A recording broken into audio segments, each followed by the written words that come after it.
KKHT wants you to meet three of the classiest guys in real estate. I am Chris Kelso, the maestro of mortgage. I am Rob Cook, the godfather of real estate. And I'm Joe Orsack, the king of credit swing. And together, we're the Real Estate Rat Pack. Much like us, real estate right now is smoking hot. So whether it's buying, selling, or owning, you need to check out the Real Estate Rat Pack. They're here to take your calls and answer your questions live. Call now 1-800-808-5548.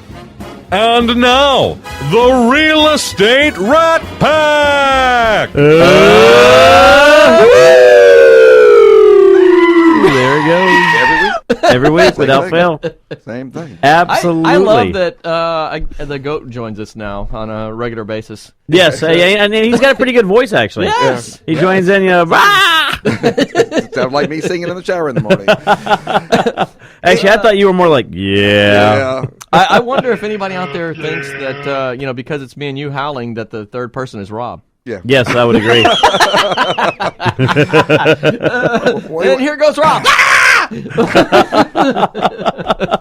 want to do a thank you, kind of a shout out to everyone. I had a 25th anniversary of my 39th birthday on Monday. Yes. And I had a great outpouring of well wishes and happy birthdays, and it made me feel good. Absolutely. It made me feel good, and thank you, Chris, for putting together that little group. We had a great time over there, one of our favorite places, the Union Kitchen over Memorial. The Union Kitchen, that is So correct. And They took after very the good care of us. fire department them, showed right? up and put out the candles, we had a good time. That is correct. Yeah, I actually have a story about that. I'll tell you later. So I served as a special commissioner on an eminent domain type of case, whereas the person who was being offered some money said, oh, that's not enough. So there's a process which you can go to, and I met this wonderful woman, which is the Honorable Judge Jacqueline Smith. Welcome to the show. Well, thank you very much. It's a pleasure to be here. And so the process, it was not like the process how I thought it'd be, because we do arbitrations and things like that, so it was very similar, but it was very interesting how that and the person that the public was served. But before we get into that, I'd love to know, where you started, how you got here, and what you're doing now. Well, I am a former judge. I'm now practicing law. I have my own law firm, Lucci Smith Law. And I resigned from the bench about 2.5 years ago to start my own practice. You'll still be Judge Smith all the time. Always. I know people still call you judge, but I just want to make everyone understand I wasn't actually the judge at that hearing that we met at. I was in the same capacity you were as a special commissioner. You did a lot better job than I did, though. I don't know about that. She knew the intricacies of what to say. She did, and actually, I was sitting in that seat of honor, and then when someone says, "Well, you get to be the lead person if you sit there," so I immediately moved over to the adjacent seat and allowed Jacqueline to sit there, and she did a marvelous job. Now, you're saying you actually started in the county.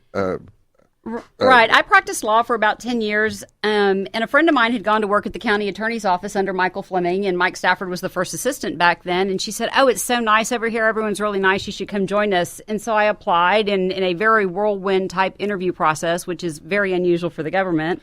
I was hired as an assistant county attorney back in 1998. Paul Betancourt had just come on as tax assessor collector, and when he took over, there was an in-house counsel that they had that Carl had that advised him. And he's like, I don't need to pay a lawyer. I need accountants. So can I just use one of your lawyers? And so through a process, I got selected to be his liaison to the tax office, where I handled all the legal matters and worked directly with Paul on all the things that came up. And that's a big job. Yes. Especially with Paul, because he's a big personality. Yes, so much checkbook fun. knew Paul very well. Yes. And then, it still knows that office, doesn't it? So you're in the working with tax, and all of a sudden you decide you're going to run for judge. Well, actually, or they said you need to do this. Yeah, it was kind of a mixture of both, but I decided to run for judge. I had a few people putting the bug in my ear, and so I decided to go ahead and do it. And I talked to Paul about it before I did it, and he encouraged me. And so I ran and I won, and it was really a neat thing to do. I enjoy being a judge very much. The attorneys are great. I particularly like the county court at law bench because we had exclusive jurisdiction over the condemnation matters in Harris County.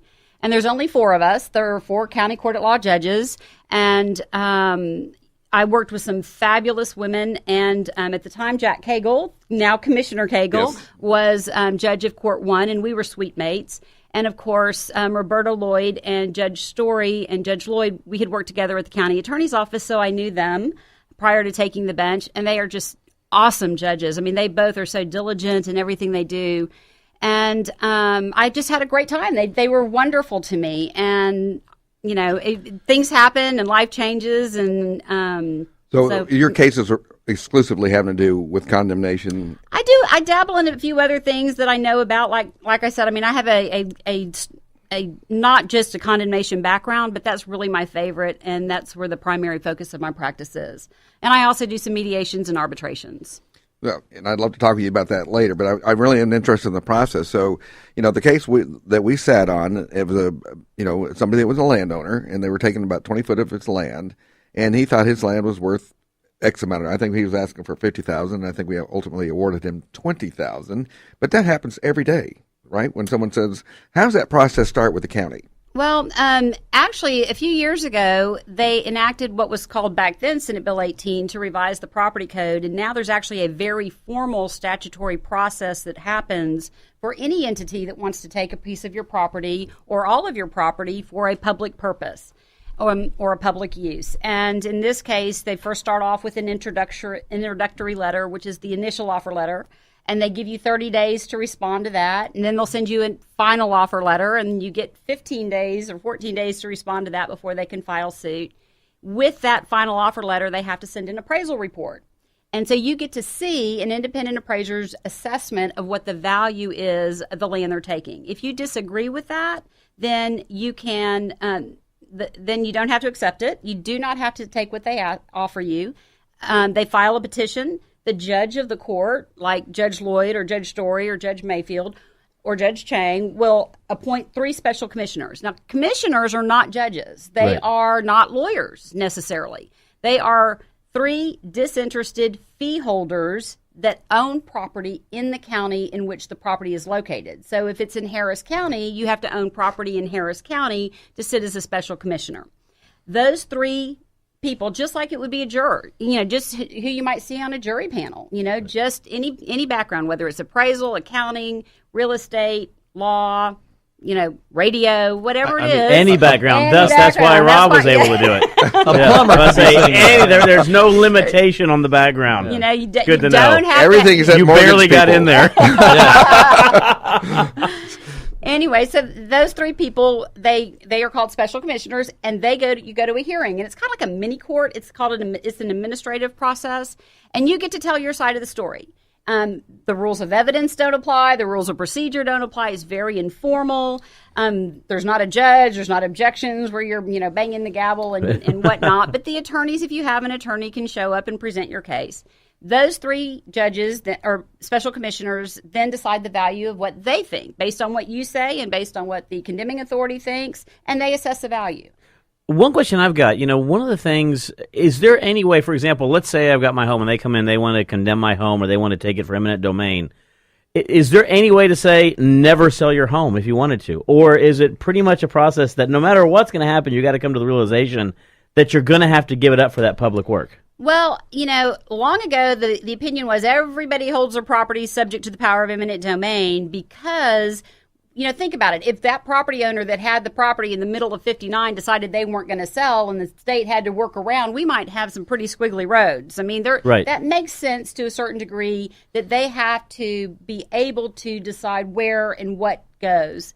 But there's also a process, and there's also law that says, but it should be given with deference to the landowner, with due consideration, with an honest and fair assessment. And so if they come across a piece of property, for example, that they didn't realize until they got out there was a rock quarry or something that would be really hard to convert to what it was they wanted to do, they may go around it.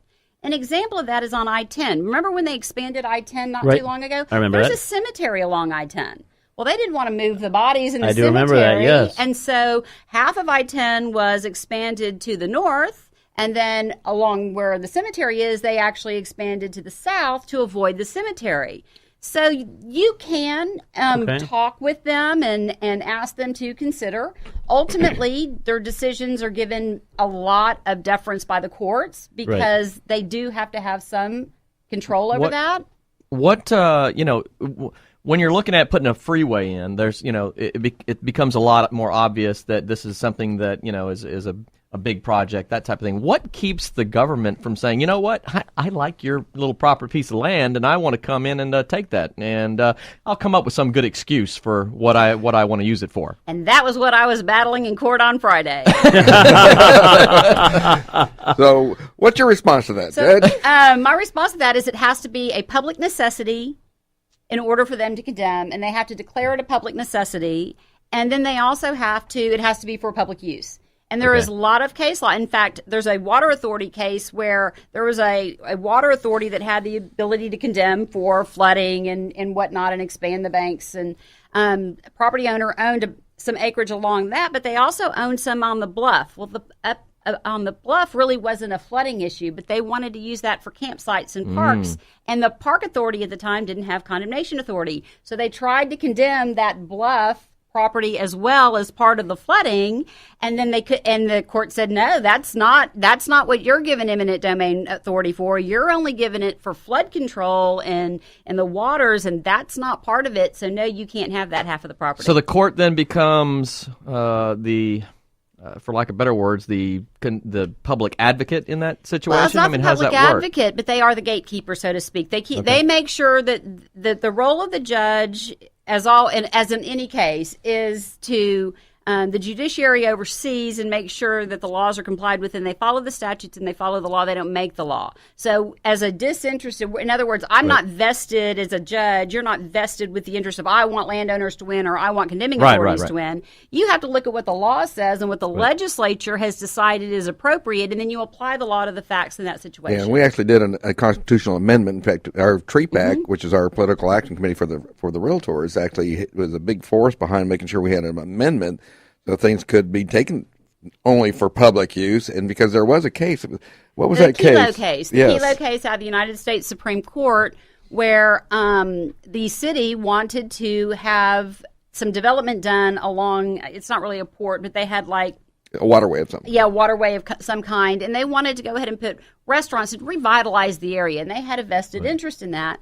And it was a very tax old base. Well, sure, but look at downtown and the revitalization and all the business and everything that it brings to the city. And so that was their purpose, was to revitalize their area. Well, there was a landowner that had lived there all her life, and she had property that overlooked the waterway, and she didn't want to give it up to have a restaurant built on it or a hotel or something along those lines. And that was the big fight. And the Constitution didn't limit the public purpose to only flood control or roadways, and they said increasing your tax base and improving your, revitalizing the area, that's a public interest. And so the United States Supreme Court came down on the side of the city in that case and allowed them to go ahead and condemn.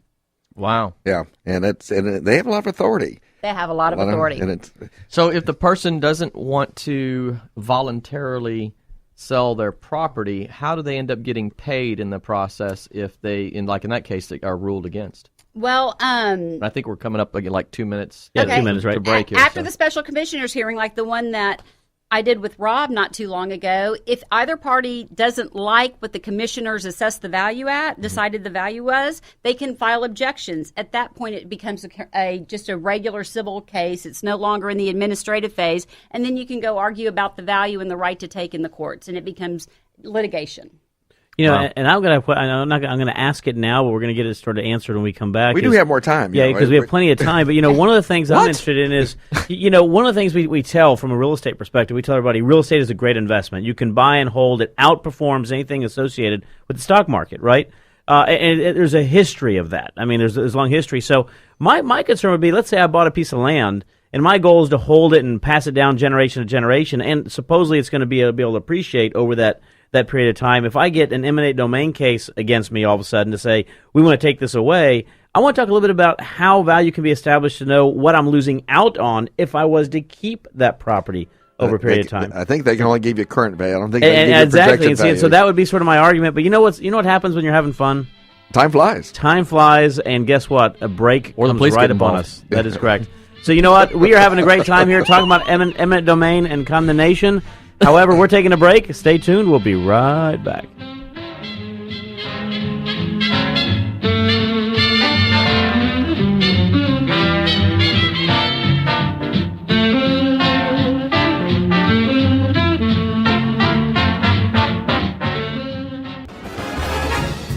Welcome back to the Real Estate Rat Pack Radio Show with Chris, Joe, and Rob. The crew is taking your calls, so dial in at 1-800-808-5548.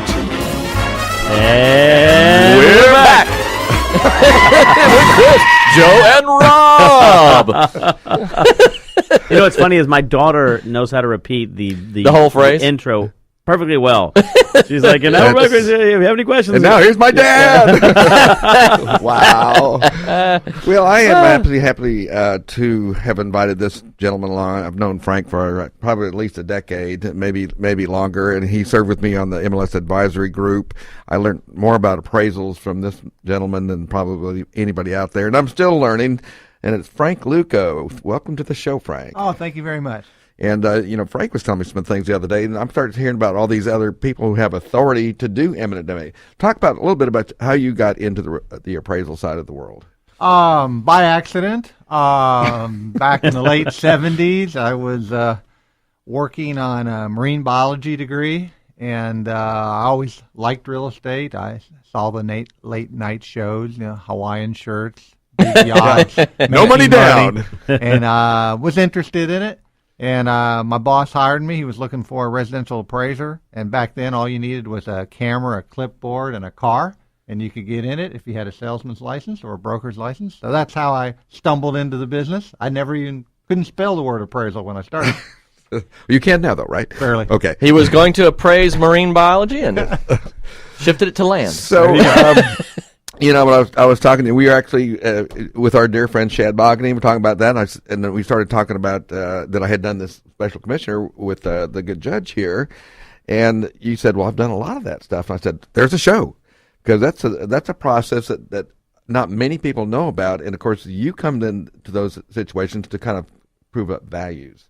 So the values when we worked on ours the other day was." They were doing a lot of comparisons of, they're taking a strip of land, but they were comparing, one side was comparing it to very expensive commercial properties, and of course the county side was comparing it to residential properties, and neither side was getting it right. Let's talk about how you can extrapolate values. And by the way, I rented that word for the day. I had to have it back tomorrow. Yes. Okay, gotcha, okay. That's one of those short-term rentals. There you go. Values, I guess I'd start off with saying there is no 1-800 value of a property. The reason I have a job is real estate is somewhat complicated and somewhat complex.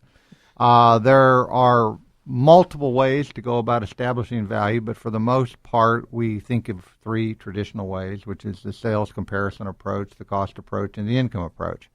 Sales comparison approach is most understandable to the layperson. That would be as you would go out and look and try and buy a house for sale, you would look at other houses that are currently for sale and maybe other houses that have also sold. And from those, in your mind, you would say, that one's a little better, that one's not quite as good, that one's almost the same, so it's got to be around $350,000. Yeah, and you also use laws of substitution, too. Most definitely. So the appraiser approaches it from that approach. Another approach, which is a little more complicated, is called the cost approach, and that's where the appraiser estimates the underlying site value, reproduction cost new of improvements, takes away depreciation, and adds in site improvements, and that generates a number. And the third approach, which is probably the most complicated approach, is the income approach, and that's where you're estimating a future anticipated income stream. On a residential property, it's usually done with a gross rent multiplier. On a commercial property, it may be a discounted cash flow or some type of other analysis, but you're looking at the expenses, you're looking at the income, and you're gauging on what others might pay for that kind of investment. And in that process, I remember I used to do commercial development. I actually had an appraisal that actually was a full narrative appraisal and used all three of them to come up with the final values in all three methods and applied it. And I guess they took averages or something like that and applied it to that. And that's what I took to the bank. Yes, most definitely. And they'll usually not so much an average, but definitely they'll weigh one approach and weigh the data and say, hey, based on this type of property and the kind of evidence that I have, this approach makes the most sense. And at the end of the day, I'm leading toward this value range. But again, when you're taking a strip of land, that's one thing. But I know in some cases, sometimes a building has to be raised to make room for a road or thing like that. And several buildings left when I-10 was being done. Oh, yeah. And so the landlord's going, well, this building's worth this, and I've got this much income coming. They're going to lose all that projected future income. How can you compensate them for that? There's a couple ways to do it. As you might guess, this line of appraisal work isn't really much different than property tax protests. If I go out to appraise individual's home, for instance, and I show up on a day where they're trying to get a 3.5% mortgage interest rate because they're refinancing, their house is the Taj Mahal. And of course, call Chris Kelso if you're going to do that. Yeah, there's nothing wrong with this wonderful establishment they're living in. On the other hand, the very next day, if I go out to see that house and they're trying to protest their taxes, it's a dump. And they'll point out everything that's wrong with it. So in their own mind, there can be a $300,000 shift in what the property value could be worth, depending on what they're up to at the moment. On their purpose. Every year I have clients call me and says, "Oh man, they just went up on my tax appraisal again," and I goes, "Well, what they appraised it for?" And they'd say, and I said, "Would you sell it for that?" "Oh no, that's too low." I go, "Well, that's probably right then." That's exactly right. So that human beings being what they are, the job of the appraiser is to try and interject some objectivity to the process. And so theoretically, the landowner appraiser and the county appraiser, in an ideal world, they would come in at the same number. But even if they weren't on opposite sides, under any kind of circumstances, it's not easy to come in at the same number. I can send 10 appraisers from my own office out to appraise the same property, and they're not going to come in at the same number. There's a lot that goes into it. It is a blend of an art and a science. So if you're the landowner in the situation that's dealing with, I just went brain dead when I would say the word, eminent domain issues. I still had imminent in my head. Not be confused with imminent. Yes. If you are imminently facing an eminent domain situation, what's the criteria for hiring or going about working with an appraiser? A couple things. Again, depending on the type of property, if it's residential, you're going to want somebody who has residential experience. If it's commercial, you're going to want to know some about commercial experience. And then a lot of these properties have a business tangent to them. So there's something that needs to be calculated as far as the business value, what we call a going concern. And an example for that, which reminded me of the first break, if we were talking about the Katy Freeway, if you look at the Katy Freeway and Beltway, a classic case there's a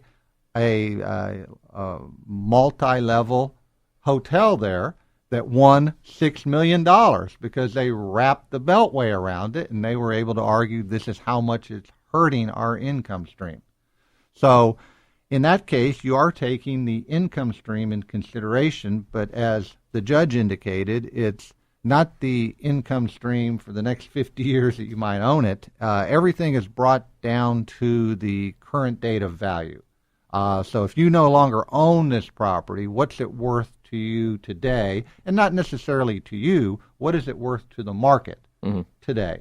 And if you're doing income-producing property, then you are discounting a future income stream, and you would use that to calculate the value of the property. Because I would have no idea what questions to ask in assessing a appraiser for the job, other than how much do you hate the government? So.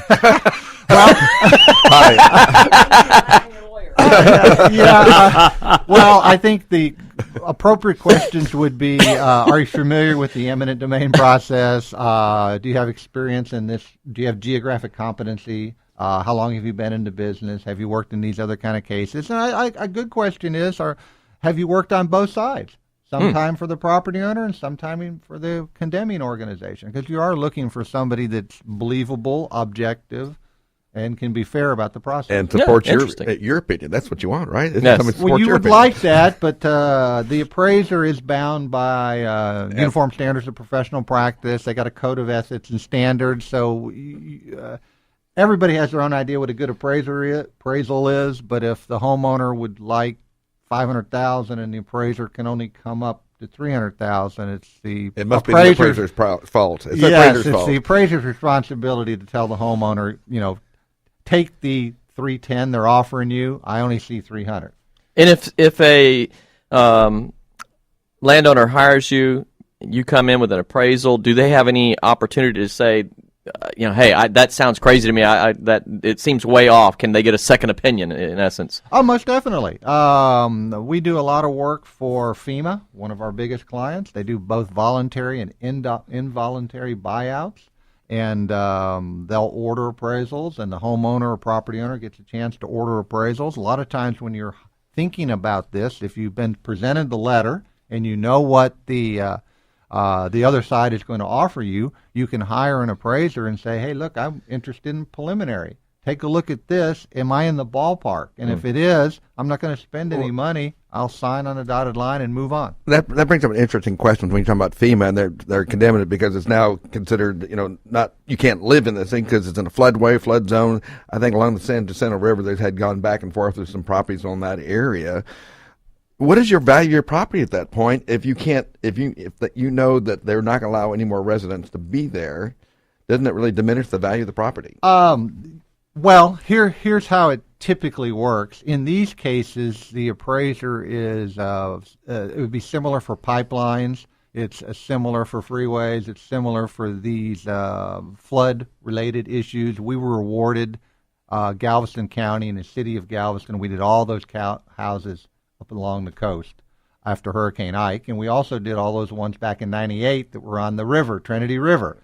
We did thousands of properties on the Trinity River, and the interview process to the property owners is very fascinating because I had individuals on the Trinity River that had flooded houses, their own house out 19 times in the last 22 years.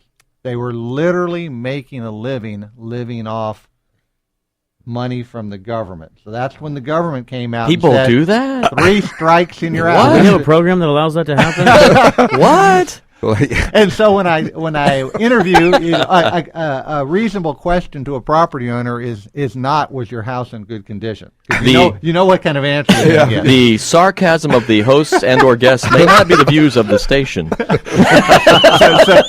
So what you have to be objectively, you have to go about it a little more scientifically. When did you replace your AC? When did you replace your roof? Which time, right?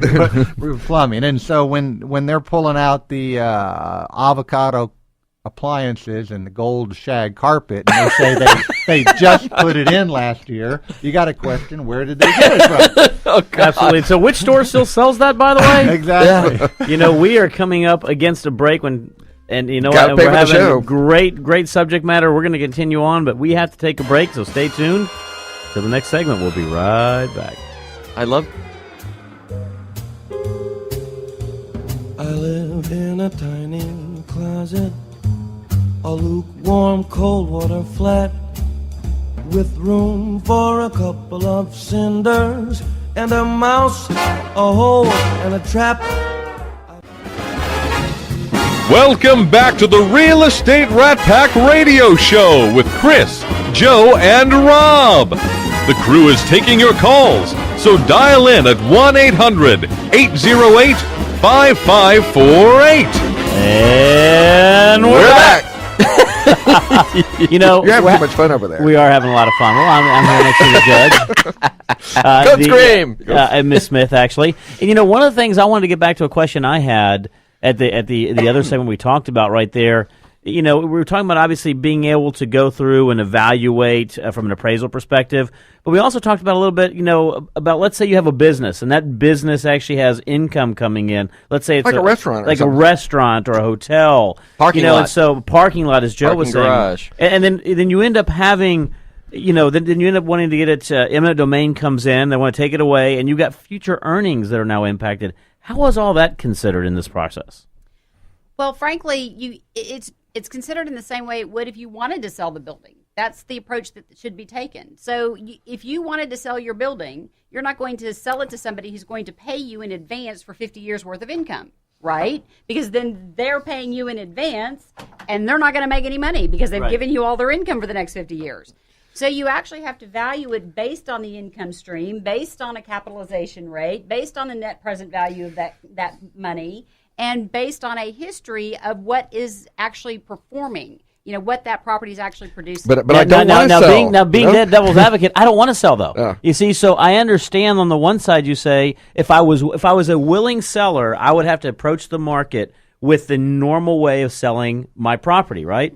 But if I'm an unwilling seller, somebody who had, I've built this business, I've got a revenue stream, et cetera, and I'm an unwilling seller, I think that changes things a bit, though. That's my side of things. Well, that's your side of things, but it's not the Constitution. The Constitution doesn't say that's okay. I understand you feel that way. Here comes the judge. But we don't care. The Constitution requires the condemning authority to pay the market value of property. Market value is defined as the value that a willing buyer would pay to a willing seller on that given day. But neither being under duress, and this is certainly under duress. That is correct. And that's why you don't consider the duress, because market value doesn't consider the duress. And the Constitution says that you're entitled to market value for your property taken as a result of condemnation. But you're taking away one of the big things, duress. Yeah, there you go. So, with my obvious, like of the government in general, if I got that letter and I'm dealing with this situation, I'm saying, man, I want to fight this with everything I've got. I want to get the most value out of it because I'm with Chris. I'm going, I built a business here or whatever else. I've got income stream coming in, and I have zero desire to sell. How do I go about, hiring the best attorney to, What a segue. One of our common recurring themes is always get a professional. Right. Work with a professional. So what questions am I asking to make sure I am getting the absolute best attorney in this process to make sure I get the best deal for myself in this process? Well, there's 3 things I think you should look at when you're talking to attorneys. Number 1, do you get along with them? Because you're going to be in litigation with them, which is a stressful situation, and your personalities have to blend. And, as an attorney and a 20-year plus attorney, I have the luxury of getting to pick my clients a little bit. So I get to pick who I like to work with. I don't take on clients that are going to drive me nuts and make it a difficult situation. In other words, you're not you're gonna out. win. You are. That's it. I am out. She's like, I am not representing Kelso. But you should do the same thing. You should find a lawyer that when you interview them, that you have a rapport and a trust in them so that you will listen to their advice. That's number 1. Number 2, you want somebody that works in this area. This is a complicated area of law. It's not rocket science necessarily. I mean, I couldn't build the ship to the moon, but it is still a very intricate area of law, and not everybody can do it. Not everybody has the experience and knows what to look for to do it. So you really want somebody that has been in the business. And then the third thing you need to do is make sure that they have a history or some confidence with the process or the project that's going on, because that's always helpful too. If they're aware of the area, they're aware of the project or the type of condemnation. For example, the difference might be somebody might be really good at pipelines, but they haven't done roadways, or vice versa. And so there are a lot of them out there, a lot of attorneys out there that specialize in condemnation, and they've done it all. But there's also a handful that really focus their condemnation experience in a very technical area. Interesting. I'm going to ask Frank the same question, is basically what would you look for with an appraiser? And I think if you're going to go protest something, you certainly should get an appraiser involved, because you're the one that's going to set up valuation on that person's behalf. What should they look for from you? Again, geographic competency is a real factor. Experience, as the judge said, with the particular type of property, with the particular type of condemnation that's going on. Years in business, I think, definitely help. They've been around the block. And I think it's also very positive if they've had an opportunity to work on both sides, both for the condemning organization and for the property owner. I would also add with appraisers, condemnation law is all about the experts. And your appraiser is your expert. So you need to make sure your appraiser has the ability to communicate your position to that jury. So testifying experience and their ability to really work with people and get and explain it to people who aren't appraisers, because they're the ones making the decision. The lawyer controls the courtroom, but the appraiser controls the testimony because it's coming out of his mouth, and it is a battle of the experts. Amen. I've learned that firsthand because we've had the opportunity over the last 5 years to work on the biggest, the third biggest, and the fourth biggest litigation case in the United States, and these all came out of the subprime mortgage meltdown. All those 20 billion. What? What are we talking about? What Vaguely remember a mortgage meltdown, but those cases that came out of Wall Street with all the tranches and all the properties, we were on those cases, and it's exactly like Judge Smith says. It is a battle of experts and communication and being able to boil it down into layperson's terms, even though it's complicated, is a real plus. Well, let me ask you. You know, I just got a text from Bill Napick, and he's a host of a radio show later on, actually on Real Estate Matters. Yeah, That's Real Estate Matters at 1 o'clock on this radio station. And he wrote me just now, and he said, "What would the judge do if she were in that position?" Oh my! Of being condemned? Absolutely. I would immediately hire myself. Yeah, I would. I probably would. I know I get along with me. Most days. But I would look at. I'd call my appraisers that I know I have a lot of confidence in, and I'd ask their opinion. Is this a fair offer? Because I don't want to spend the money on hiring experts and everything else if they really are making me a reasonable offer. If they're not, and I want to challenge it, yeah, I'm going to challenge it every step of the way. If here's because I really know very little about the subject, so it works well because I can just ask lots of questions. Kelsey and I own a business, and we need call-ins today. We've got all our questions right here. Right. Kelso and I own this business that we were talking about earlier, and we don't want to sell. We're happy with it. We got income coming in, and now we get this issue that the government wants to buy our property, but we want to fight it. Am I going to face if I make the government condemn the property? Do I face any fines or penalties in that process? Is there any pain for going that far with it? You might have late night visitors. No. You want a county appraiser send us over here? The worst that can happen is if you really do lose, you could be assessed costs. You could be assessed the cost as opposed to the condemning authority.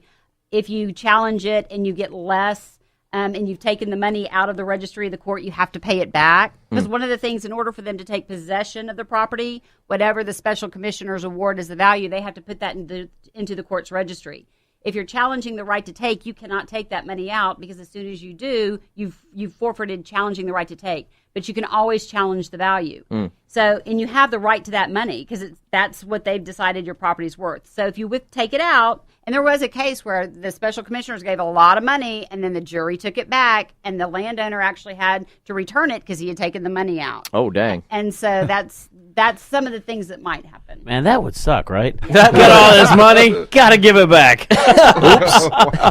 Oops, they made a mistake. So for both of you, it's I get my property condemned, but you know what? I want to net out as much money as I can. I really don't want to hire anybody. I want to do it myself. Well, it's that look she just gave you. I wish the audience could see that. I wish this was TV. That was a you're an idiot look if I ever saw it. You chain yourself to the building and you're going to fight City Hall, and the reality is you probably cannot get through this process without some expert help. Well, let's just say that people don't specialize in the area because it doesn't take experience to do it. I mean, every case is unique. It does take your ability to understand the differences and the nuances. It also, it makes a difference. And what's unique to your property to you might not be necessarily what makes it unique to an appraiser or a jury or in the condemnation context. Now, the majority, and both of you can answer this also, is that the majority of cases probably they get an offer, they look at it, and it gets accepted. I think that would probably, most often, that's what occurs. Is that right? A lot of times that happens. And so if somebody objects to it, what's usually the time involved with going through an objection? Like the case we heard, how long was that in process? I don't know how long it was in process, but the very first thing that happens is before the case starts, and that's the bona fide offer period that starts with the initial letter. They have to wait 30 days after they send the initial offer letter to send a final offer letter, and then they have to wait 14 days before they can file suit.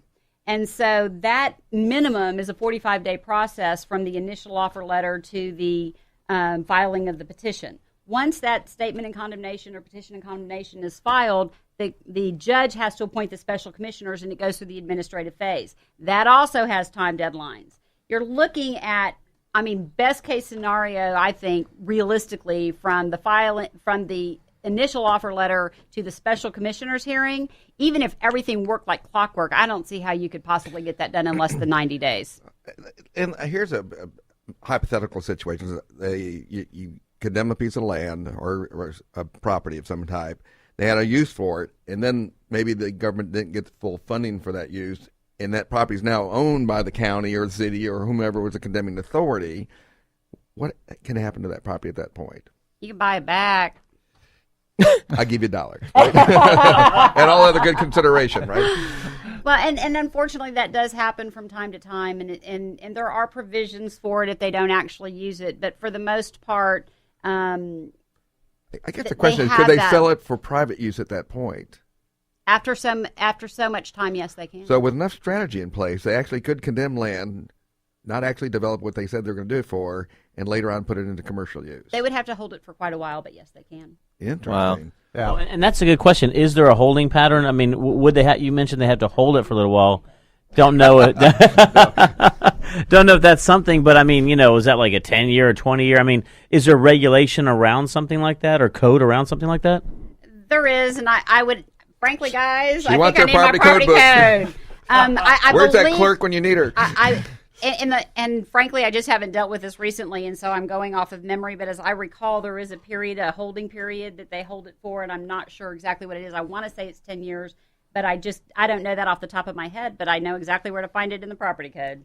Well, it's one of those things is we don't want to ever get too technical on you because we obviously know there's a lot of code out there to read, and we don't necessarily want to go through and read some of that code. But it's interesting stuff, that we've got out there. One of the things that we're going to be doing, we are coming up against a break again. We've got Bruce actually who has a question. He's ask a question right when we come back after the break. But if you do have a question, you can call in. You can reach us at 800-808-5548. You can text us as well. All those individuals out there who know how to reach us on the Real Estate Rat Pack Facebook website or on our website as well. You can do so. And time flies when you're having fun. We have one more segment. Good questions. Great guest, by the way, about Eminent Domain. So, Bruce, hang on the line. Bruce, stay there. We'll be right back with you. Stay tuned. We'll be right back.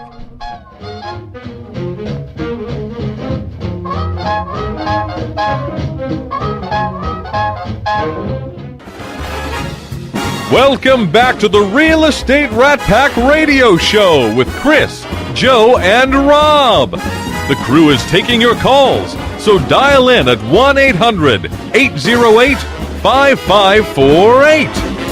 And we're back. Having a great time. We have a caller that we told them that we were going to grab him very first thing. Bruce, how are you doing? Doing fine, thank you. My question really goes towards the tiers or the tax increment reinvestment zones. Who has the authority under the tiers to condemn property for them? What rights do I have, and when can they come on the property to do a survey? Good question. So did you hear that one all right? I did.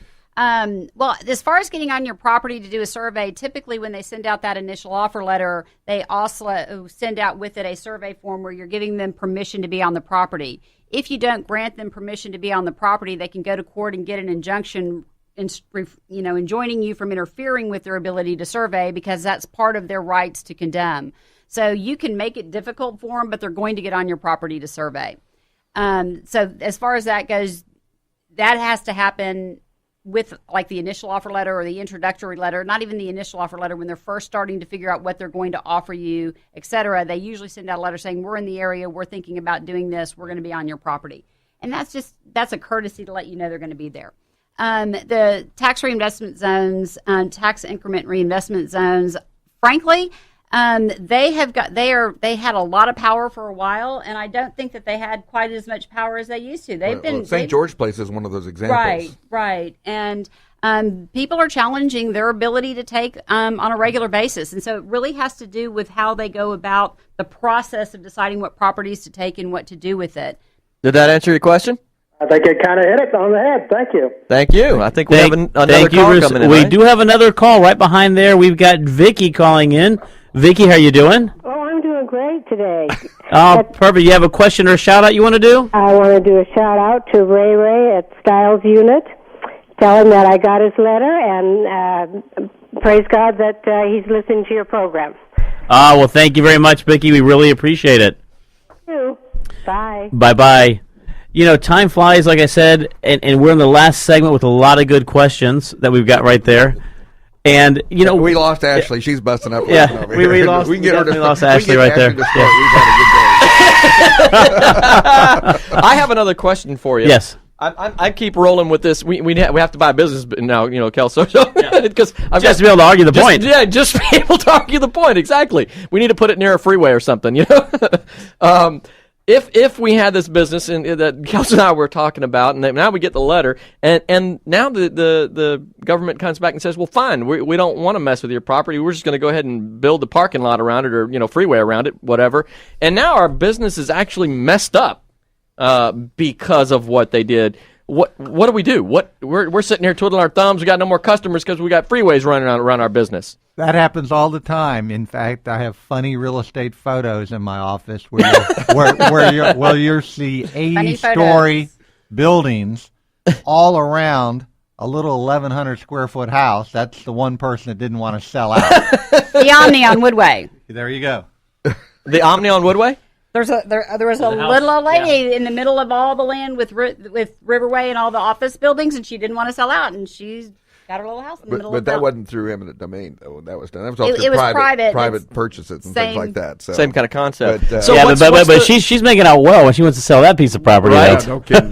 what's the recourse then if our business has actually been hurt by it? We told you to sell. Yeah. A couple years goes by, and now y'all we have this freeway running around our little business here, and customers no longer want to stop in, and now our business has been damaged by what they did. And that is called an inverse condemnation claim. And that is when the government does not actually go through the statutory process, but they have taken property or property rights from you for which they owe you just compensation. Now, not everything is compensable, and you have to look at the property rights that they took, and there are requirements for inverse condemnation, but those are very interesting cases, and I'm handling one right now, actually two, but they are based on the fact that the government took your property without telling you they were taking your property, and you're like, well, you can't do that. What are you doing? I mean, that's my property. And you go file a suit against them and say, you took my property without following all the right procedures, and now you owe me money. And that actually happens. It does actually happen. Now, have you ever been involved with an inverse condemnation, Frank? Yes, I have. And so, how do you come up with the value on that? Is it just of income stream loss, or I guess you're right. To use the property the way you wanted to use it. I mean, there's got to be some sort of valuation you got to be able to put to that. Yeah, in all cases, what we're really appraising is property rights. We talk about real estate, but we're appraising property rights. And as we talked about earlier, when you're looking at an appraisal for something like this, you're instructed not to value it assuming the project goes in. For instance, if there's going to be some fabulous city structure that property values you think might go from $5 a foot to $30 a foot, the appraiser cannot appraise it at $30 a foot. They don't take into account the 10-year project that's going to take place. But for the same standard, they also don't take into account that if you're now backing up to a freeway, you're not damaged. They give you the value assuming that the project is not taken into consideration. I just thought about something that I'm curious about how this plays out. Years ago, I managed a Radio Shack, and it was out on 290, and I took over the location, and shortly after, they decided to put 290 under construction there and expand the freeway. And basically, I mean, you had to go like a mile out of your way to be able to get into the parking lot. So no one ever wanted to come shopping there. They went like 3 miles away to the other store where they could get into the location easy, and didn't want to mess with it. And invariably, Radio Shack ended up shutting that location down because the business just evaporated. Is there not any kind of a recourse there? Or is there any, if the business came in and said, look, because of you had eminent domain over here, and you took property and did all that stuff, and all that was normal and right, but because you hindered or hampered business so much over here, that there's some recourse for the business owner? Well, if that property was along the part that was taken, that would be called a material and substantial impairment of access. It used to be that you had to show both material and substantial, and it was very difficult, and security of travel was not compensable, other than as to the enhanced value, other than as a part of the property value itself. The rule changed with Senate Bill 18. They called that the Landowner Bill of Rights, and also the Appraiser's Retirement Bill, because now everybody gets an appraiser right with their final offer. But what happens is that now they've decided that no, that's too high of a standard, and material impairment of access is compensable. And so you would actually you would include that as part of the damage model when you're valuing that property, that there is a good chance that that business may go out of business, and that impairment of access did diminish the value and the marketability of that property. Interesting. That's really fascinating. It was actually a number of businesses that were in that strip center that went out of business after they went under construction. And wasn't there a lot of cases that took place actually over there in the Town and Country area whenever Beltway 8 went in? It really, before obviously we see Center and the new place in Town and Country, you had Town and Country Mall, you had the big movie theaters there, you had the old hotel there, and once they put in Beltway 8, it impacted those businesses there for a long time. Nowadays, it's a different market. Accessibility has really changed, but that time, that's an example of that mall went from being the mall in Houston to being a ghost land. Almost overnight. By trends, the mall trends are that way across the country, regardless. But we're talking about way before that trending took place, though. We're talking about, you got to realize Town and Country Mall. We were visiting that thing way back in the 80s. I can tell you that it had been struggling all through the 90s. Yeah. So it had already economically was an unfeasible project. That's why they put HCC in there and things. I still like that 3-story mall. Well, I understand you do it, but you know what? Malls have gone the way of the dodo bird. So. Yes, I agree. But so then you have to kind of figure out what part is diminished value caused by the condemnation and what part is market trends. And so you got to kind of separate those two. Well, again, and that's why it's the battle of the experts, because as Frank mentioned, appraisals are not exact sciences. They are art forms. There's a blend between art and science. It's an opinion of value. It is Picasso. It is an opinion of value, and people differ in opinions, and the things that they consider are important. And you also have to look at it from the perspective of a jury. What is a jury going to say that 3-story mall is worth if it's, if it's there and built? It brings me to the question, what would you prefer, a jury or a judge? And you're working as the attorney, not the judge. I'm going to go with the jury. There was a study done that said that if you put 6 people in a room with varied backgrounds, that number, more times than any other number, comes out with the right answer. And that I read that shortly after I took the bench many years ago as a judge, and we have 6 panel jurors in county court at law. And that's the right number. When those 6 people get in the room and they've listened to the evidence and they go back and they start talking and going through the process, I have a lot of confidence that those 6 people can come up with the right answer. That's a good thing to know. Of course, that is really good to know. A very different perspective than a judge would do it, because they're single-minded. And there are 6 of us right here in the room right now. It means that we are the perfect amount of people that can make a decision, by the way. We're coming kind of against that time again. We are coming against that time. I want to ask the good judge, what would you like to leave with the people? Well, what would you like to have? What message would you like to leave the people with?